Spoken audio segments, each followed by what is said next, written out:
welcome back to my channel. I am your friendly neighborhood menace bunny, and a few months ago I had this whole elaborate idea of doing this series called Travel Goth. To go to different goth places whenever I travel somewhere, etc. And the only international trip I did this year was to my country of birth, Peru.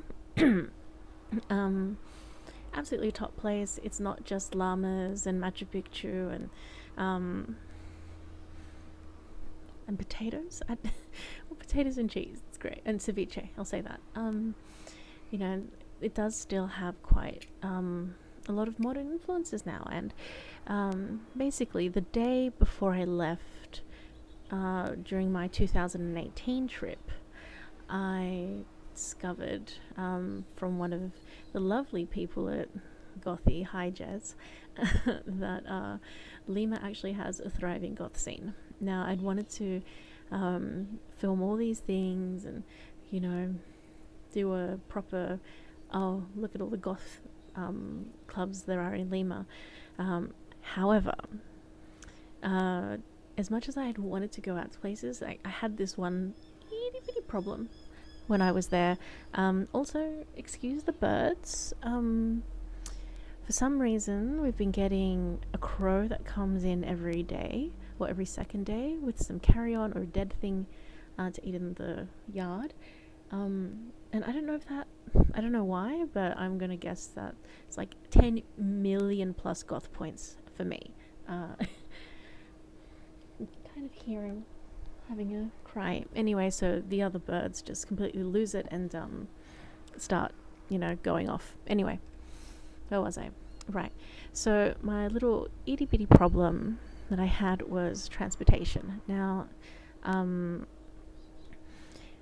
I couldn't go anywhere by myself because I can't. Well, I tried to drive over there and I freaked out and I couldn't do it. It was way too scary. No one cares about the road rules or anything, so driving was out. Also, it's not advisable for a pale-skinned woman to go by herself in taxis, because unfortunately in South America you still can get kidnapped and held to ransom, and there are a lot of bad elements around, unfortunately. And that could be a whole other video in and of itself.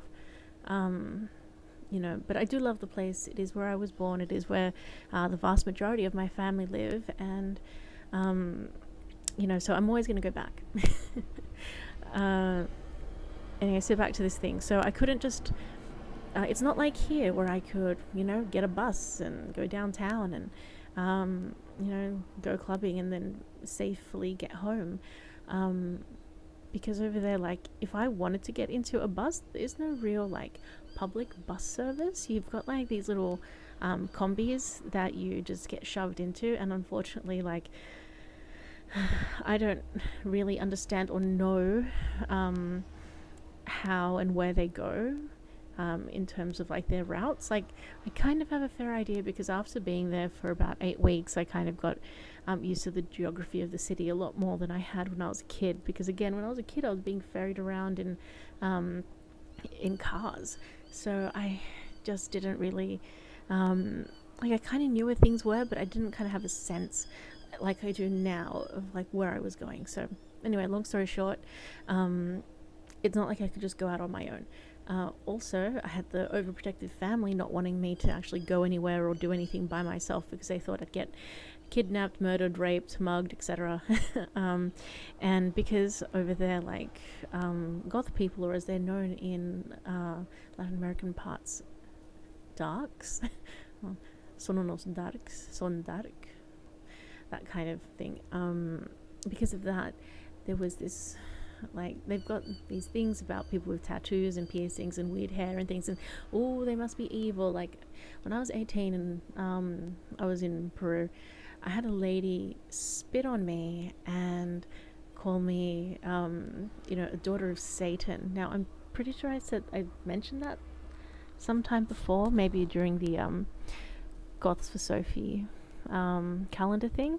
And by the way, I do recommend that you get this year's. It's really, really cool. Anyway, so what was I saying? Right. So yeah, that's kind of like how they treat goths over there. They're not a beloved part of the of the community as such. So as a result, a lot of the clubs are in places where people would not recommend that you go by yourself, at least. So that was a bit of a problem. Now, I thought then I was just going to be doomed not to be doing any goth type things, and then, you know, my dreams of travel goth just, you know, fitted away to nothing. However, then I met my cousin's son, who is also a goth type person, or darks. Like, he's into all the goth music, but he's also into witch house and stuff. And I would show a photo of his beautiful face here, but I haven't gotten his permission. However, Ernestito, si estás escuchando, te quiero mucho y te extraño, y un día vamos a salir a bailar de nuevo. Okay, sorry. Personal message aside. What was I saying? Right. So fortunately, after discussing our love of goth music and The Cure, he said that there was a Cure cover band on, and we went. They gave us these cool little badges. There we go. And they were called Shake, Shake, Shake. So I'll show a little clip of them at the end, and I'll also put a link down below to their Facebook profile so that you can check them out for yourself. They were surprisingly good. Like, I had just seen The Cure, like the actual Cure, a month before, but then I got to see these guys, and you know what, I was actually quite impressed, because for people whose first language is not English, they did a great job of interpreting the lyrics and getting all the intonation right and anything. But anyway, you know what, they were awesome, and I'm so glad that there are other goth people in Peru, and I didn't feel so alone. As to like the club itself, I did get a hashtag toilet goth photo, so I'll insert that somewhere. And additionally, yeah, like there were a lot of people there. Not all of them were goth, a few of them were. Usually, actually had a lot of older people who were just into The Cure, which is totally valid, and you know, that's fine.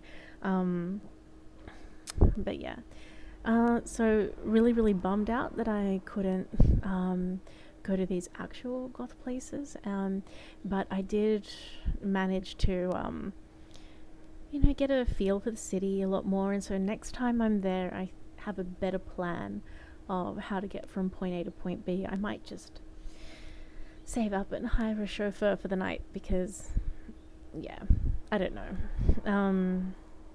it can be pretty hairy in that city, but yeah, I had a good time. I saw my family, and I got to do some really cool stuff. I even got to go to some really spooky places, or places that held some kind of deep significance, and maybe I'll put them all in just one video somewhere, and you guys can check it out and, you know, give it a yay or a nay. But yeah, so hopefully my next hashtag travel goth video will actually be more of a abroad in Japan style thing that I'd imagined in my head. But anyway, if you guys would like to see me talk more about traveling as a goth, or you know, how to pack lightly as a goth, because I can definitely show you how to do that. I do not like to check in any luggage. I am a, you know, carry-on only person, because I hate faffing about at airports. Anyway, so thank you so much for checking out my channel once again, and seeing what I'm up to. So thanks, and if you found any value in this video, then please subscribe and do all the things, and yeah, so I really appreciate you. Alright, bye.